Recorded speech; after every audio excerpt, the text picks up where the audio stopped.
تاریخ میں کچھ واقعات ایسے درج ہیں جو صرف کہانیاں نہیں ہوتی بلکہ آنے والے وقت کے لیے ایک وارننگ ہوتی ہیں۔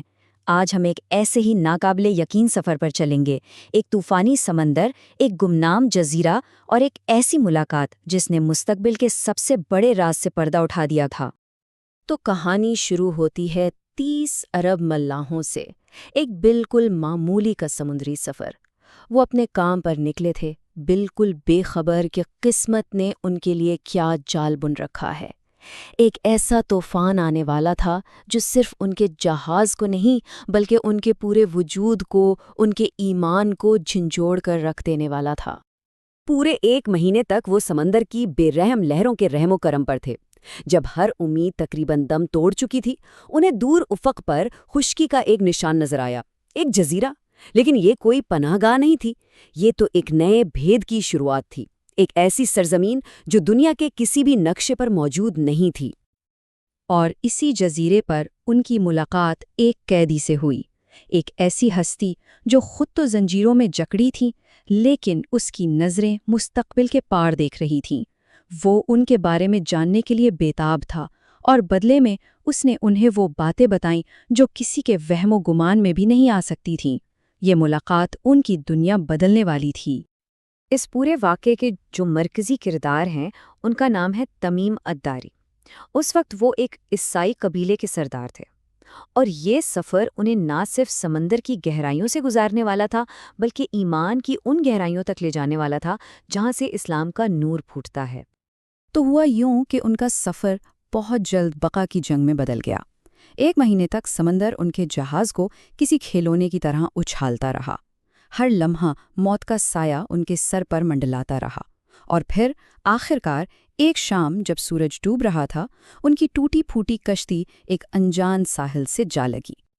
تھکے ہارے بے حال جب انہوں نے اس پراسرار جزیرے پر پہلا قدم رکھا تو ان کا استقبال کسی انسان نے نہیں بلکہ ایک ایسی مخلوق نے کیا جس کا تصور کرنا بھی مشکل ہے۔ ان کے سامنے ایک جانور کھڑا تھا جس کا پورا جسم اتنے گھنے بالوں سے ڈھکا تھا کہ یہ سمجھنا ہی ناممکن تھا کہ اس کا منہ کس طرف ہے اور پیٹھ کس طرف۔ یہ منظر ہی اپنے آپ میں خوف اور حیرت کی ایک ملی جلی تصویر تھا۔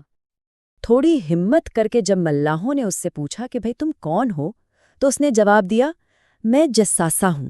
جساسہ یعنی جاسوس۔ اب سوچیں، ایک انجان جزیرہ، ایک عجیب مخلوق، اور اس کا نام ہے جاسوس۔ اس ایک لفظ نے وہاں کے ماحول کو اور بھی زیادہ پراسرار اور خطرناک بنا دیا تھا۔ لیکن اس مخلوق نے ان پر حملہ نہیں کیا، بلکہ اس نے انسانوں کی طرح بات کی اور ایک خانقاہ کی طرف اشارہ کرتے ہوئے کہا، اس خانقاہ میں ایک آدمی ہے، وہ تمہارے بارے میں جاننے کے لیے سخت بے چین ہے۔ اب خوف اور تجسس کے ملے جلے جذبات کے ساتھ وہ سب اس سمت چل پڑے۔ وہ نہیں جانتے تھے کہ اس خانقاہ کے اندر کیسی قیامت ان کا انتظار کر رہی ہے۔ خانقاہ کے اندر کا منظر دل دہلا دینے والا تھا۔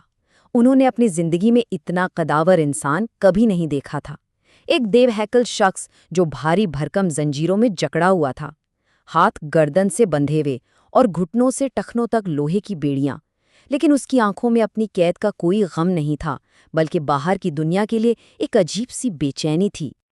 اس قیدی کو اپنی حالت کی کوئی پرواہ نہیں تھی، اس کی ساری توجہ اس دنیا پر تھی جس سے وہ کٹ چکا تھا۔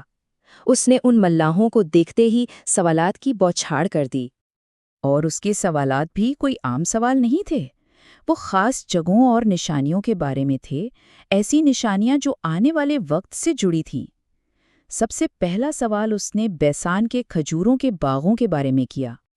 جب ملاحوں نے جواب دیا کہ ہاں وہ باغ تو اب بھی پھل دیتے ہیں، تو قیدی نے بڑے ٹھنڈے لہجے میں ایک پیشگوئی کی، ایک وقت آئے گا جب وہ پھل دینا بند کر دیں گے۔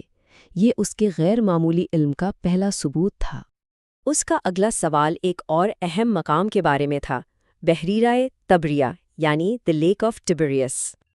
اور ایک بار پھر وہی انداز، جب اسے بتایا گیا کہ جھیل تو پانی سے لبالب بھری ہے، تو اس نے کہا بہت جلد اس کا پانی سوکھ جائے گا۔ یہ ایک ایسی بات تھی جو اس وقت کسی کے تصور میں بھی نہیں آ سکتی تھی۔ آخر میں وہ اپنے سوالوں کے اصل مقصد پر آیا۔ اس نے پوچھا نبی امی کے بارے میں، یعنی حضرت محمد صلی اللہ علیہ وسلم کے بارے میں۔ اس کے ہر سوال سے ظاہر ہو رہا تھا کہ اسے سب سے زیادہ انتظار اسی خبر کا ہے۔ جب ملاحوں نے بتایا کہ ہاں وہ نبی ظاہر ہو چکے ہیں اور اپنے ارد گرد کے مخالفین پر غالب بھی آ چکے ہیں، تو اس قیدی کا جواب سب سے زیادہ حیران کن تھا۔ اس نے کہا، لوگوں کی بھلائی اسی میں ہے کہ وہ ان کی اطاعت کریں۔ سوچنے کی بات ہے، زنجیروں میں جکڑا ایک دشمن بھی حق کی گواہی دے رہا تھا۔ جب اسے اپنے سارے جواب مل گئے تو اب باری تھی اس راز سے پردہ اٹھانے کی جس کے لیے یہ ساری پوچھ گچھ کی گئی تھی۔ اب اس نے اپنی اصلیت بتائی۔ ایک گونجدار آواز میں اس نے اعلان کیا، میں مسیح الدجال ہوں اور بہت جلد مجھے یہاں سے نکلنے کی اجازت مل جائے گی۔ ان ملاحوں کے رونگٹے کھڑے ہو گئے۔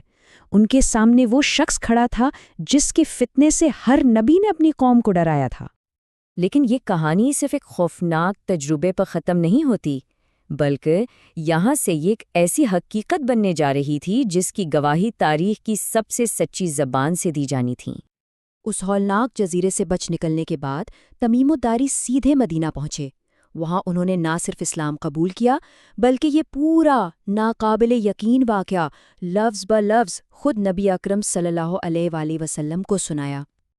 اور پھر آتا ہے اس پوری داستان کا سب سے اہم، سب سے فیصلہ کن موڑ۔ جب نبی اکرم صلی اللہ علیہ وسلم نے تمیم الداری کی یہ پوری سرگزشت سنی تو آپ صلی اللہ علیہ وسلم نے منبر پر کھڑے ہو کر فرمایا کہ تمیم کی اس کہانی نے مجھے خوش کیا ہے، کیونکہ یہ بالکل ویسی ہی ہے جیسا میں تمہیں دجال کے بارے میں بتایا کرتا تھا۔ ذرا سوچیں، ایک شخص کے ذاتی ناقابل یقین تجربے کی تصدیق خود زبان نبوت سے ہو رہی تھی۔ تو یہ واقعہ صرف ماضی کا کوئی قصہ نہیں ہے، بلکہ آج اور آنے والے کل کے لیے ایک زندہ حقیقت اور ایک مستقل یاد دہانی ہے۔ یہ ہمیں سکھاتا ہے کہ غیب پر ایمان اور فتنوں کے بارے میں علم رکھنا کتنا ضروری ہے۔ اصل سوال یہ نہیں کہ دجال کب آئے گا، اصل سوال یہ ہے کہ جب فتنے ہمارے دروازوں پر دستک دیں تو کیا ہمارا ایمان بھی تمیم الداری کی طرح سچائی کو پہچاننے کی ہمت رکھتا ہوگا؟ اس سوال کا جواب ہم میں سے ہر ایک کو اپنے اندر تلاش کرنا ہے۔